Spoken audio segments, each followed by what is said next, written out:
Hello everyone, good morning. And thanks for the introduction, Oscar. So, here to talk about the 10 commandments of free-to-play. I have 100 slides, so I will go through them quickly. First one, some devs see free-to-play like this. It's a scam, right? Or even this, it's a fad, something that's going away eventually. But if you think about free, it's everywhere. It's not only on mobile platforms, it's all gaming platforms. And it's not only particularly in games. When you use a Google Doc, you're actually using a free model. Or even when you go to Starbucks and use internet for free, you're still leveraging the same business model that free-to-play does. So, but it also offers great opportunities for developers, and that's one of my favorite charts. This is consumer products, or consumer revenue in the US over time, and what happened after free-to-play was introduced. So it's up to you whether you want to use free-to-play or not. But there is one thing you should never try to do. You should never try to fix it. You either do it or you don't, but don't go halfway, or don't think that you're going to be there and you're going to be easy on the players, or you're not going to try to monetize as well, because you end up not making anything. So the second one is, this is what happens when you make a free-to-play product. So you make most of your money in the beginning, the first 2 or 3 months. You see sparse updates here. What you want instead is that it's a revenue curve that grows over time, and that relies on constant and frequent updates of your game, right? So in order to do that, you have to think of a game as a service from the beginning, right? You can't consider making a service after your game is released. You have to think from the get-go on that, because rest assured, you need to keep working harder after the game's launched. Soft launch is just the beginning for you. So, but sometimes it can be tricky because you think of players like that. They do stupid things, right, from now and then. But when it comes to put their hands in their pocket and spend money, they act more like that, right? It's quite hard to monetize players. And one of the most important things is that we don't monetize on disposable experiences. They don't spend money if they don't think the game's going to last long. They also don't stick around. So the key success to both monetization and retention is a long-lasting metagame. That's where most of the players are going to spend time, and that's exactly where they spend money. So you have to plan carefully your content creation. You either, early on in the development phase, you develop a game that don't need a lot of content, or you make content creation quite cheap and fast, because you shall support your game for 2 years, and your gameplay and your metagame should be able to support your game for at least 2 years. I would say ideally 5. But metagames, they don't mean anything if you can't find the fun. So the core of your game, the core gameplay, is still where the fun is. And there is no shortcut to that. There are a few tricks, though. You can invite your players to try to experiment your game in different ways. There are some good examples, like Heroes Charge. Here, the main campaign, the regular mode, it's a battle game, turn-based. But they use exactly the same core mechanics in the Crusade mode, but they don't regenerate the HP of the players, right? So it's exactly the same mechanics, but with slightly different rules, and you can leverage that and reuse.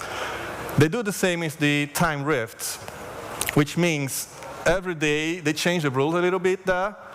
And in one of the days, for instance, the enemies don't take physical damage. right? So you have to change a different kind of enemies or characters to attack them more precisely. And also they have PvP in the arena. So all that saying is still the same core battle mechanics reused over and over with slightly changes in the rules. And that keeps the gameplay, the core gameplay, fresh. But I think the most important and more relevant way to keep your core gameplay fresh and interesting for a long period of time is social interactions. So this is just a small sample of potential base variations in Clash of Clans. Every time you go into a fight or a battle in Clash of Clans, you find a different challenge. It's unique every time. So relying on multiplayer is the best way to keep a core gameplay entertaining for a long period of time. But there is no shortcut for fun. You shall still be creative, whatever you do. So one piece of advice, be careful with 3D. It's not only expensive, but takes a lot from the devices.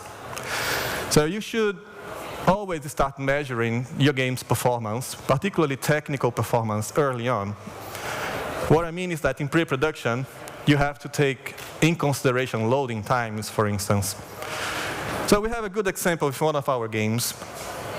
Just by improving loading time, we managed to have 20%, almost 20% increase in D1 retention in one of our games.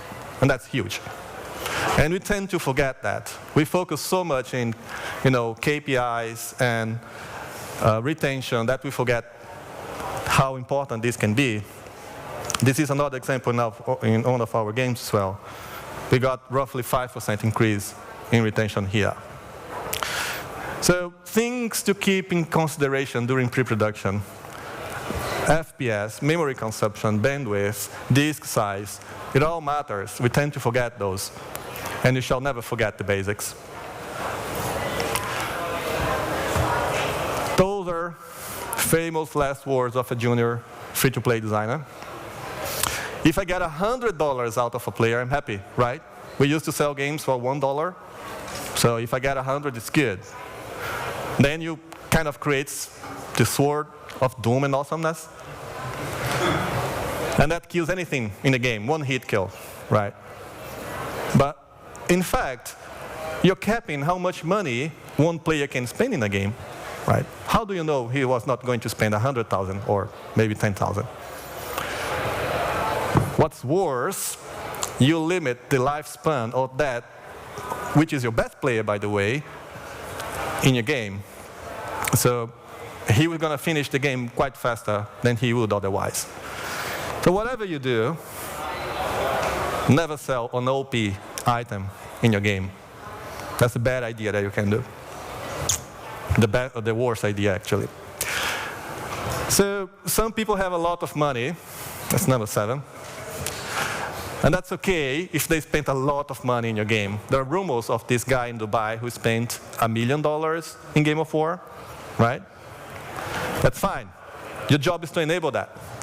Is to have things for them to buy. So when you start working in your game, from the concept phase, you have to think about a $1 million storefront.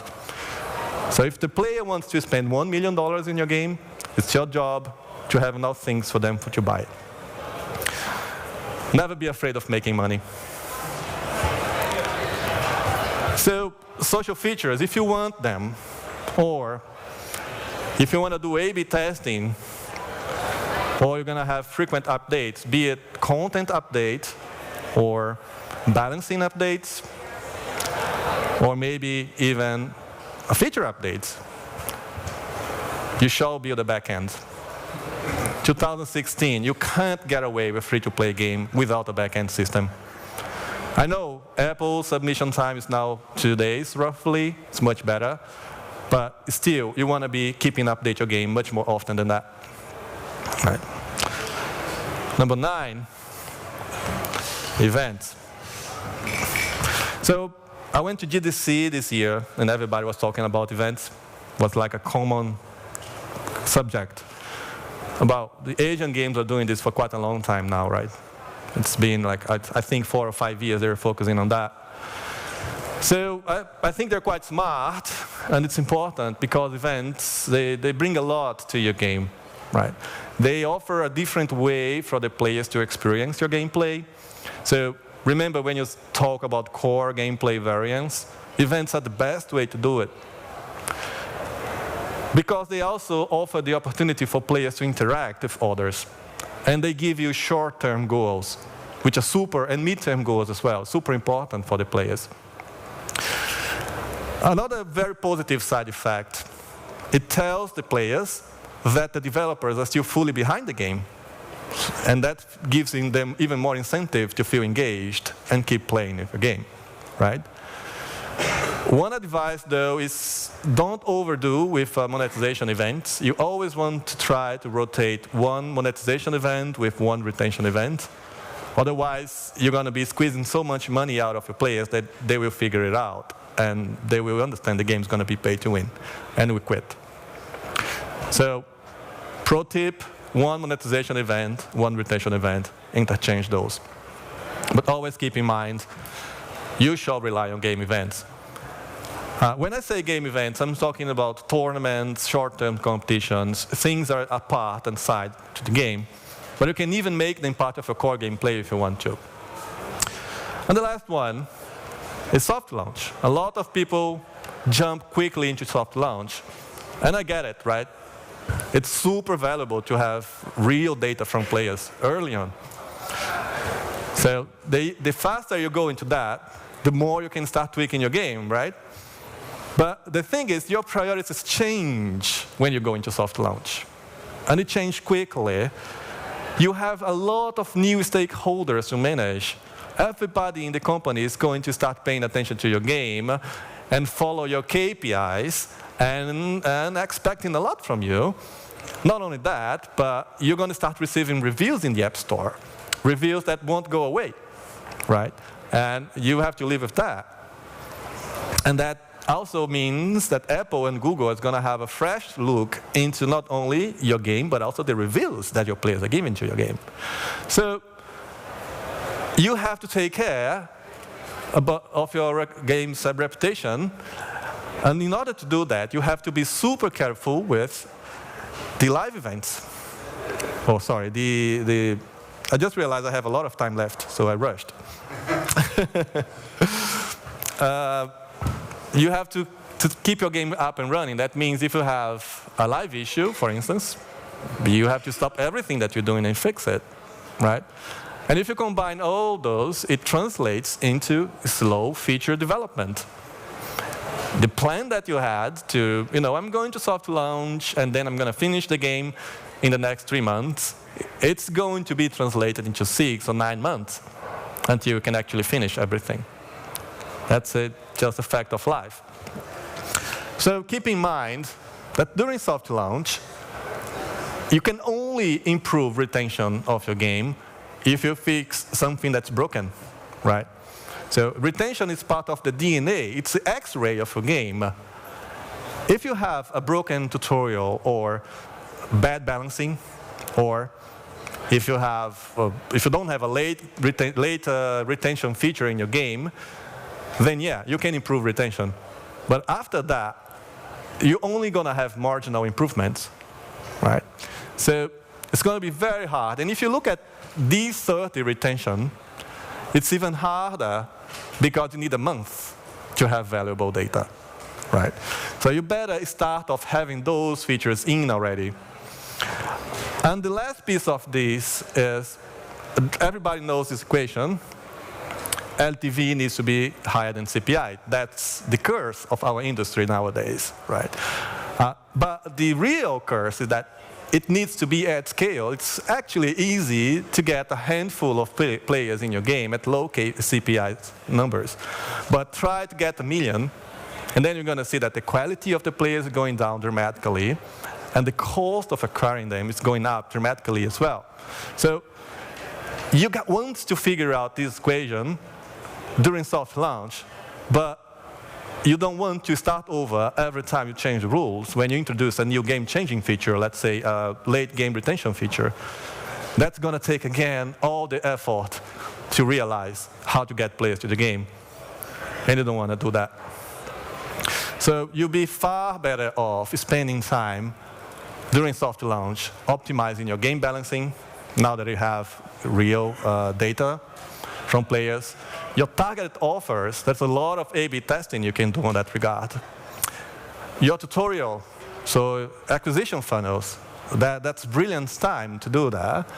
And also sometimes neglected App Store conversion. It's also very, very important. It's the right moment to do so, right? So you shall not rush into soft launch. And that was it. Thank you.